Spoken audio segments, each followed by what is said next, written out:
11 সেপ্টেম্বৰ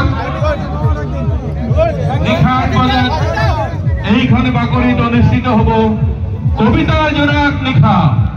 কবিতাৰ জোনাক নিশা স্কুলীয়া ছাত্ৰ ছাত্ৰীসকলে স্বৰচিত কবিতা আবৃত্তি কৰিব এক অভিনৱ পন্থাৰে। স্কুলীয়া ছাত্ৰ ছাত্ৰীসকলে মঞ্চত কবিতা আবৃত্তি কৰিব। অনুষ্ঠানটি হল কবিতাৰ জোনাক নিশা। কবিতাৰ জোনাক নিশাত স্কুলীয়া ছাত্ৰ ছাত্ৰীসকলৰ অংশগ্ৰহণ আমি কামনা কৰিলো। স্বৰচিত কবিতা গতিকে সিহঁতৰ নিজৰ নিজৰ নাম এয়া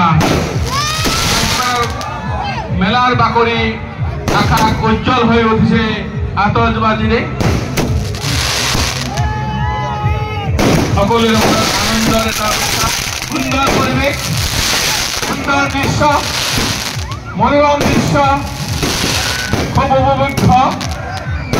আকাশটো নেজাৰ তৰাৰে ভৰি পৰিছে।